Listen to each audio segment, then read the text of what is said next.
오늘은 데살로니가 전서에 있는 말씀 가지고 오직 깨어 정신을 차릴지라, 이런 제목으로 함께 은혜를 받고자 합니다. 제목을 한번 기억합니다. 오직 깨어 정신을 차릴지라. 초기 기독교인들은 환난과 박해를 많이 받았습니다. 예수님을 믿고 신앙생활을 한다는 것이 쉽지 않았습니다. 그 박해 중에 우리 성도들은 함께 모일 적마다 인사말을 만들어냈습니다. 초대교회 성도들이 모일 때 그 인사말 중에 항상 하는 말이 마라나타였습니다.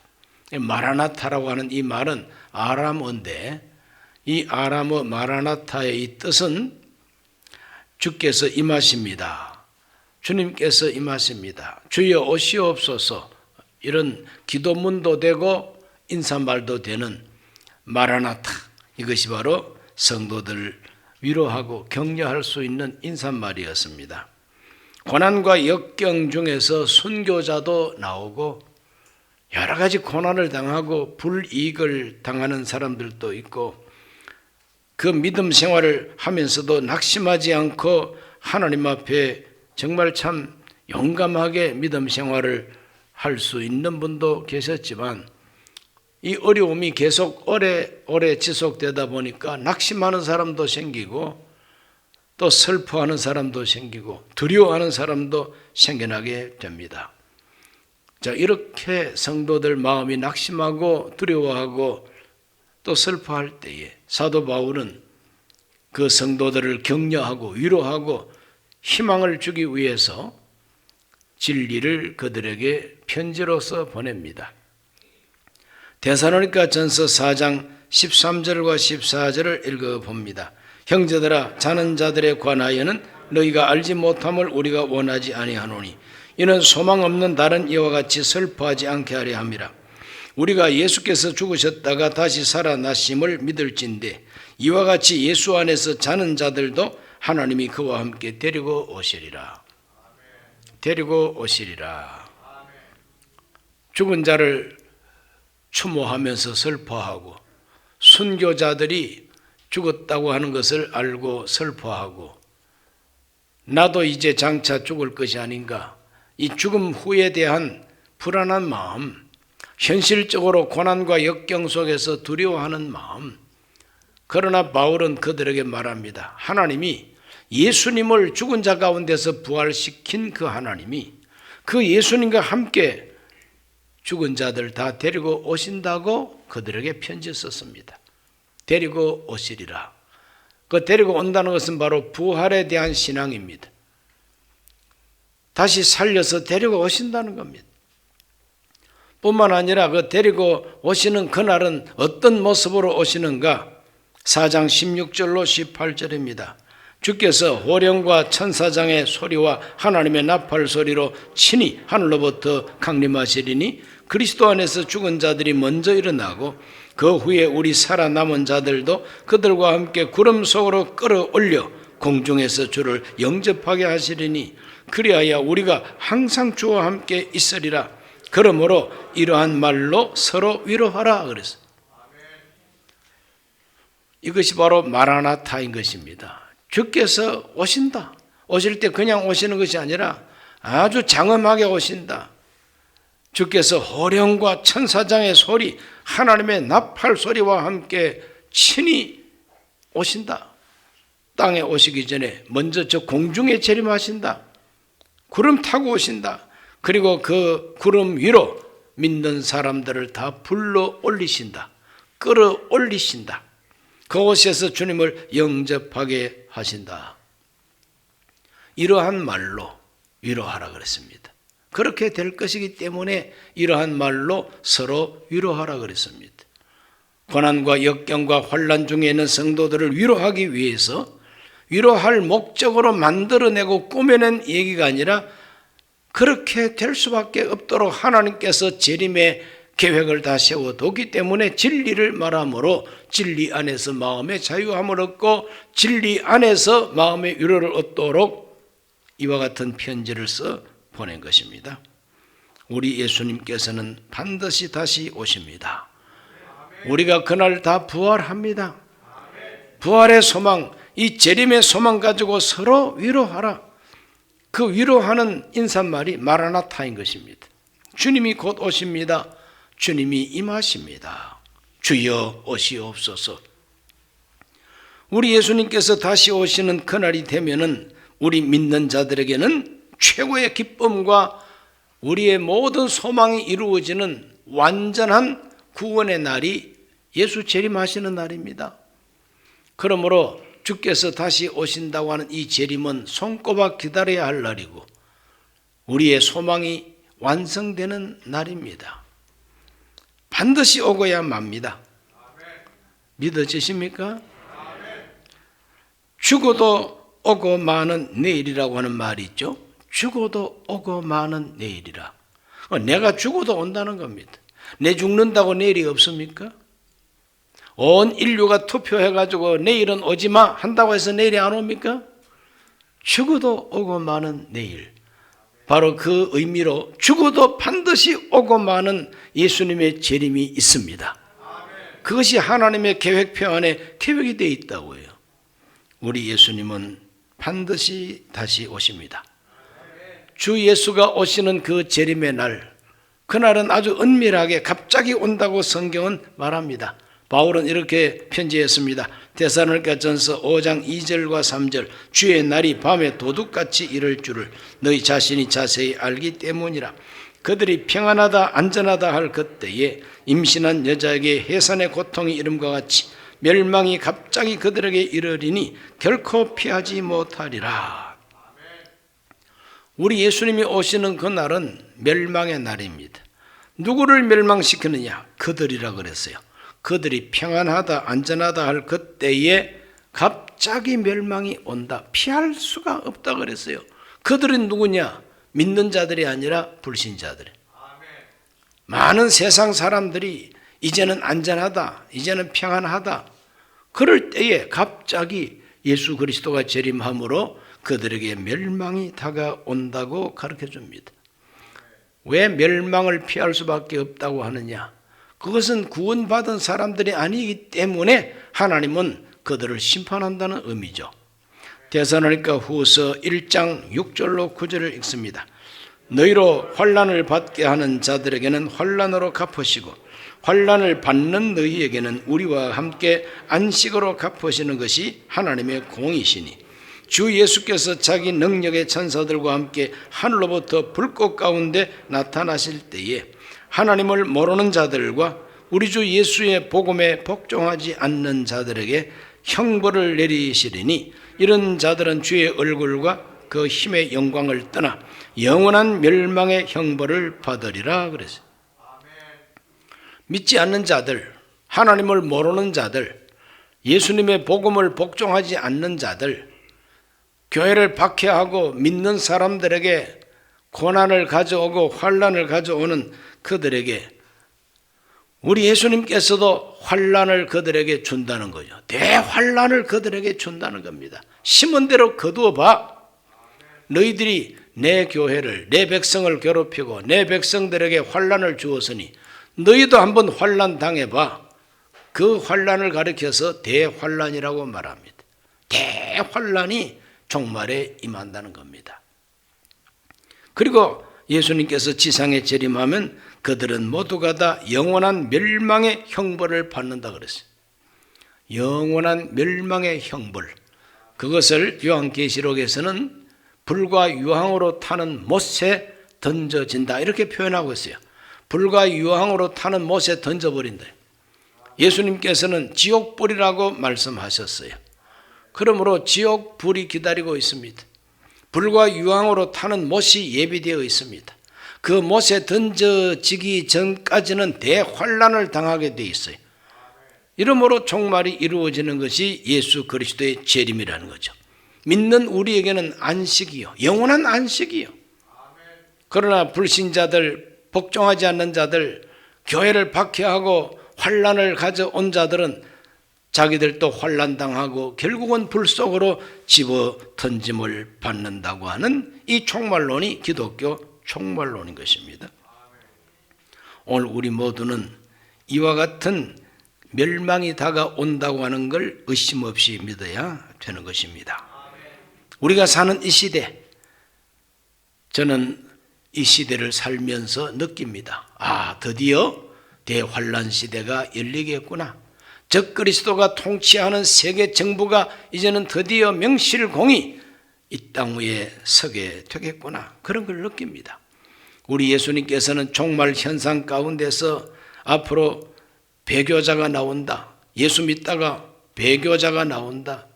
그리고 그들이 배신자가 되어서 오히려 믿는 자들을 고발하고 믿는 자들을 신고하고 믿는 자들을 잡아주고 죽게 한다는 것입니다. 이것이 바로 배신자들의 모습이죠. 거짓 그리스도와 거짓 선지자가 나타나서 내 백성을 미혹할 것이다. 온 세계는 전쟁과 기근과 그리고 재앙과 질병과 온갖 환난을 당할 것을 예수님께서 예언하고 계십니다. 그러므로 종말을 느끼는 시대를 우리가 살고 있습니다. 이럴 때 우리는 오직 깨어 정신을 차리라고 하는 바울의 말을 들어야 될 줄로 믿습니다. 데살로니가전서 5장 6절입니다. 그러므로 우리는 다른 이들과 같이 자지 말고 오직 깨어 정신을 차릴지라 그랬어요. 이 종말에, 이 어려운 때에 어려울수록 깨어서 정신 차려야 된다고 하는 것이 바울의 가르침인 것입니다. 헛된 꿈을 깨어야 되고 현실적으로 영적으로 얼마나 지금 위험한 때가 되었으며 얼마나 지금 마지막 예수 재림의 때가 가까워졌는가를 우리가 깨닫고 깨어 일어나고 세상 잠자지 말고 하나님 앞에 정신을 차려야 된다는 것이죠. 정신 차린 사람은 어떻게 사는가? 정신 차린 사람의 모습은 어떠한가? 첫째로 믿음과 사랑의 호심경을 붙인다 그랬어요. 데살로니가전서 5장 7절과 8절 자는 자들은 밤에 자고 취하는 자들은 밤에 취하되 우리는 낮에 속하였으니 정신을 차리고 믿음과 사랑의 호심경을 붙이고 구원의 소망의 투구를 써자 그랬어요. 믿음과 사랑의 호심경을 붙이고, 호심경은 무엇이냐? 글자 그대로 심장을 보호하는 장치가 호심경입니다.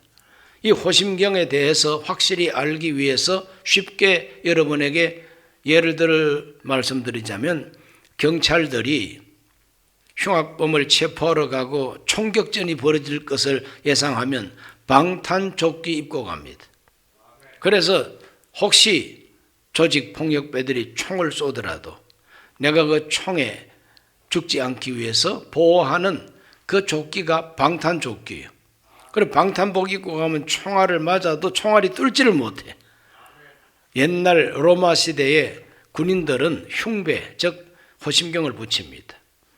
이 심장 앞에다가 쇠뚜껑을 붙인다든지 이 심장 쪽에다가 가슴 쪽에다가 아주 질긴 가죽을 몇 겹을 해가지고 이 가죽옷을 입는다든지 이렇게 함으로써 화살이 날아오더라도 화살이 뚫지 못하게 하고 칼이 들어오더라도 칼이 뚫지 못하게 하는 그 호심경을 붙인 바로 그 상태입니다.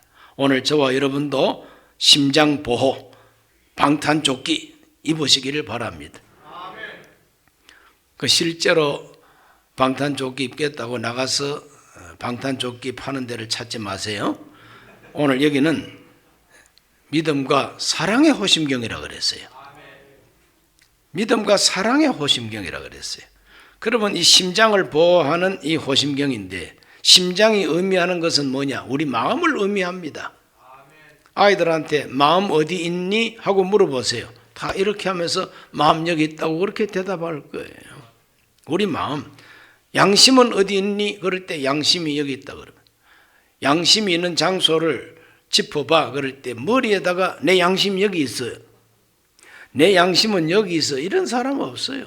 양심은 여기에 있다. 다 가슴을 가르치죠.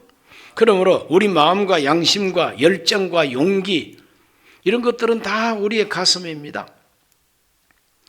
무릇 지킬 만한 것보다 더욱 네 마음을 지키라. 생명의 근원이 이에서 남이니라고 잠언서에서 가르쳐 주었습니다. 우리 마음 지켜야 된다 이 말입니다. 말세가 될수록 마음을 지켜야 된다 이 말입니다. 종말이 될수록 적그리스도가 통치하는 시대일수록 우리는 호심경, 믿음과 사랑의 호심경을 붙여야 된다. 내 마음 지켜야 된다는 거죠. 내 양심 지켜야 된다는 겁니다. 믿음은 하나님을 믿는 믿음이죠. 하나님의 능력과 하나님의 약속과 하나님이 살아 계시다는 이 믿음을 가지고 내 마음 보호해야 된다는 거지. 사랑으로 마음을 보호한다 이 말은 예수 그리스도의 사랑, 나를 위한 대속의 사랑, 내가 너희를 사랑한 것 같이 너희도 서로 사랑하라 하셨습니다. 그러므로 예수님의 마음을 품는 것이 사랑의 호심경을 붙이는 것이다. 예수님 마음은 어떤 마음이냐? 빌립보서 2장 5절로 8절에 너희 안에 이 마음을 품으라 곧 그리스도 예수의 마음이니 그는 근본 하나님의 본체시라 하나님과 동등됨을 취할 것으로 여기지 아니하시고 오히려 자기를 비워 종의 형체를 가지사 사람들과 같이 되셨고 사람의 모양으로 나타나사 자기를 낮추시고 죽기까지 복종하셨으니 곧 십자가에 죽으심이라.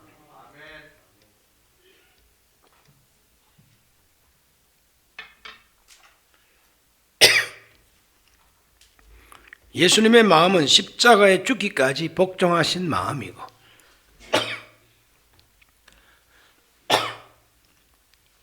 우리를 위해서 자기를 낮추시고 자기를 비워주신 우리 예수님, 하나님의 본체시라도 하나님과 동등됨을 취할 것으로 여기지 아니하시고 겸손하셨다.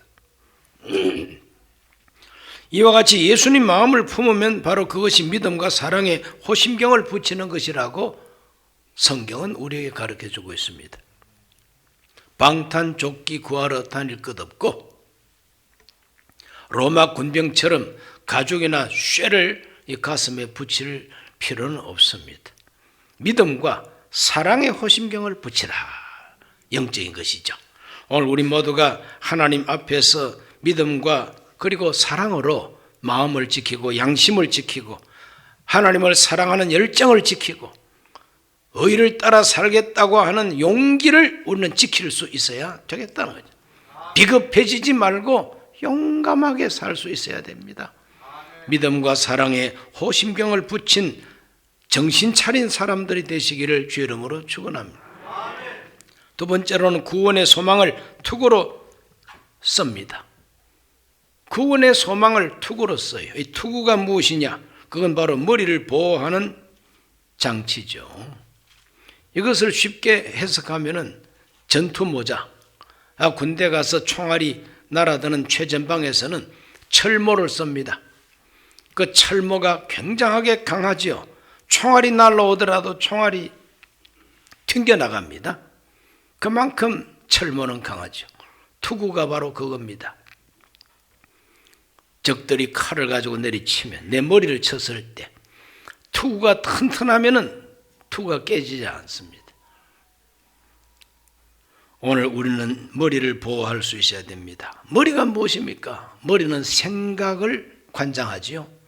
그 머리는 바로 사상과 가치관과 어떤 가치를 판단하는 판단력이죠. 내가 어떻게 보느냐 관점이죠. 이 모든 것이 다 이 머리입니다. 이 머리. 머리에 눈과 코와 귀가 다 달려있는 것처럼 머리를 잘 보호한다는 것은 아주 노골적으로 우리의 사상과 생각과 가치관과 그리고 어떤 판단력을 지킬 수 있는 것, 이게 바로 우리의 머리예요.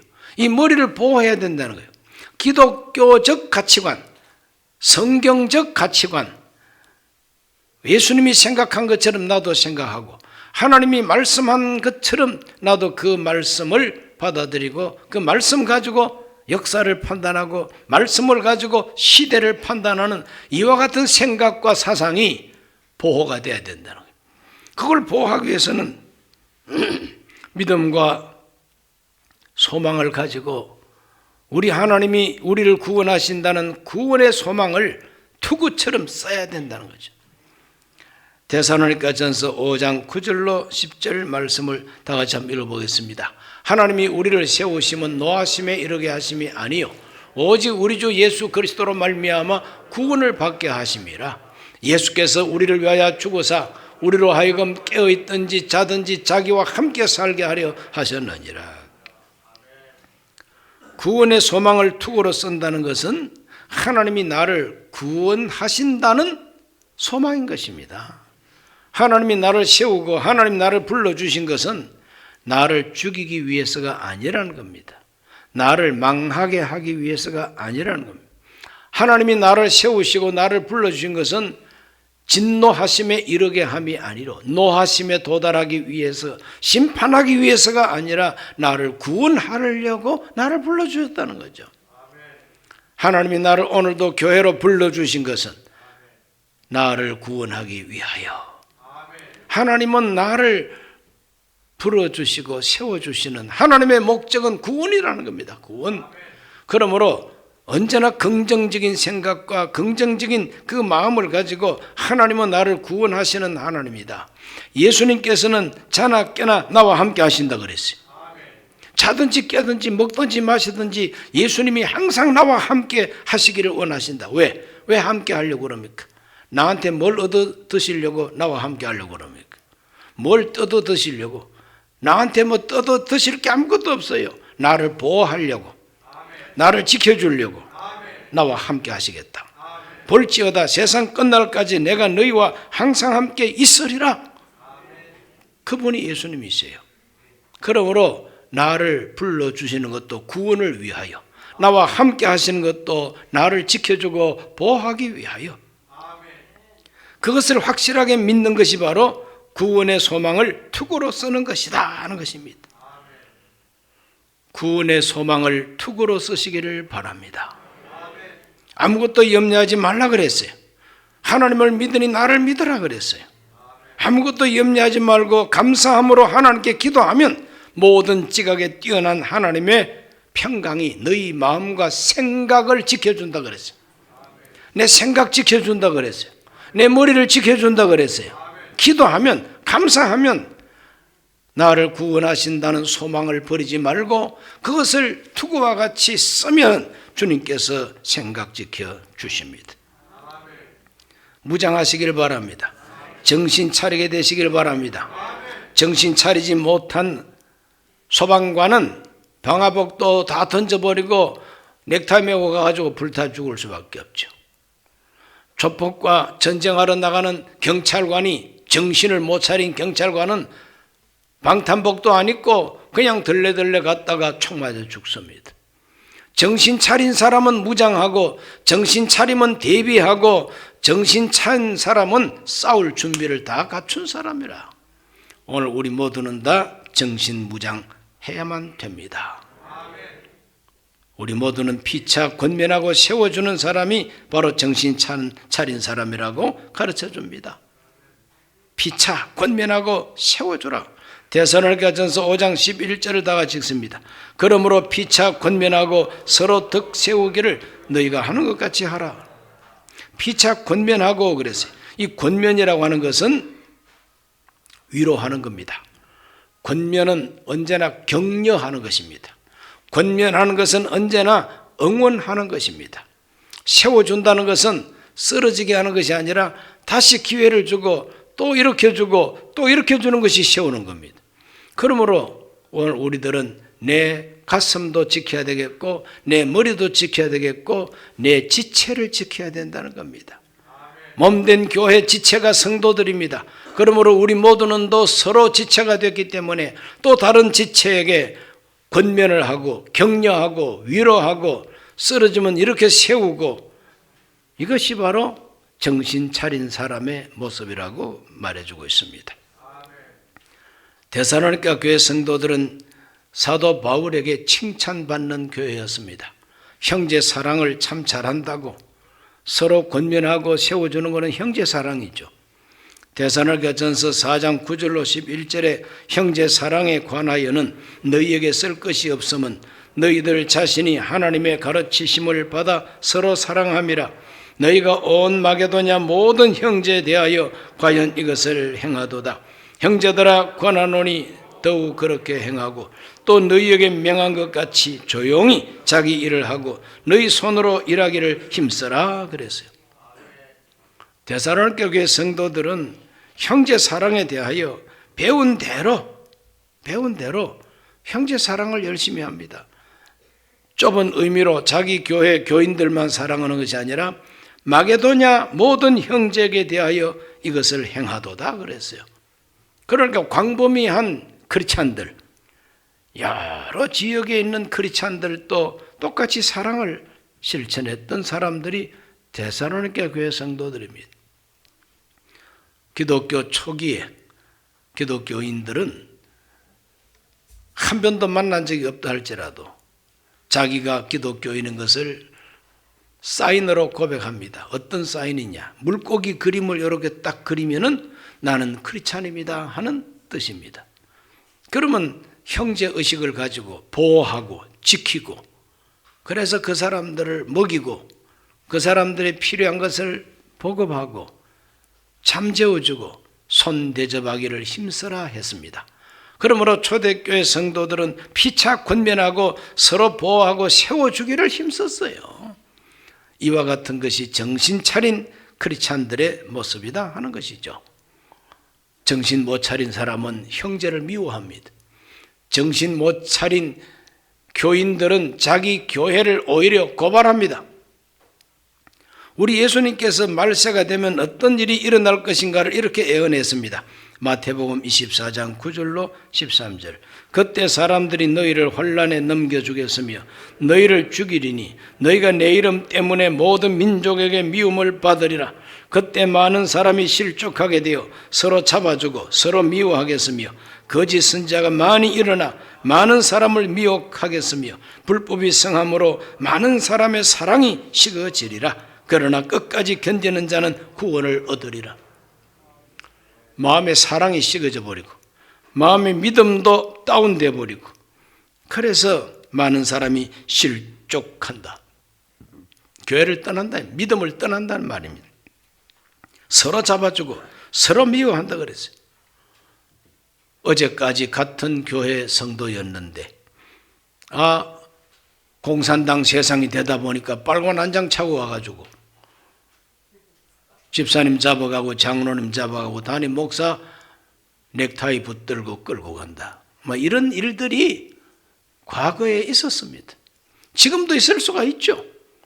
팬데믹 시대에 코로나 방역 되다 보니까 아주 교회를 이상하게 취급하는 공무원들이 많고, 그런 공무원들 가운데 집사도 있고 권사도 있고 장로도 있고 그렇습니다. 우리 예수님께서 이미 말씀했어요. 실족해가지고 서로 잡아주고 서로 미워한다 그랬어요. 사랑이 식어져 버린다 그랬어요. 정신 못 차린 기독교인들이 오늘날도 많이 있습니다. 순범 강북교회 성도님들 다 정신 차리게 되시기를 기도합니다. 그래서 마음을 지키고 생각을 지키고 같은 형제 자매가 된 지체를 지킬 줄 알아야 이게 정신 차린 크리스찬이란 말이죠. 이렇게 정신 차린 사람들은 서로를 바라볼 때 마라나타, 위로합니다. 주님이 곧 오십니다. 주님이 임하십니다. 주여 어서 오시옵소서. 이런 믿음을 가지고 서로 격려하고 서로 권면하고 세워주게 되는 것입니다. 예수님 다시 오심을 믿어지기를 바랍니다. 우리를 구원하러 오십니다. 우리를 박해하고 우리를 환난당하게 하는 사람은 주님께서도 그들에게 환난 주러 오신다 그랬어요. 결국은 그들을 불로 심판하고 멸망의 심판을 위해서 오신다 그랬어요. 그러므로 그 거룩한, 그 무서운, 또 우리에게는 너무나도 기쁜 그 종말을 우리는 어떤 태도로 기다려야 되느냐? 졸면서 잠자는 모습으로 기다리지 말고 오직 깨어 정신 차리고 기다리라는 것이죠. 주님 오실 때 큰 상을 내리실 줄로 믿습니다. 하나님 아버지, 오늘 우리들은 사도 바울이 데살로니가 전서를 쓰면서 오직 깨어 정신을 차릴지라고 한 이 말씀을 묵상했습니다. 우리가 살고 있는 이 시대가 적그리스도가 통치하는 그런 시대로 들어가고 있음을 느낍니다.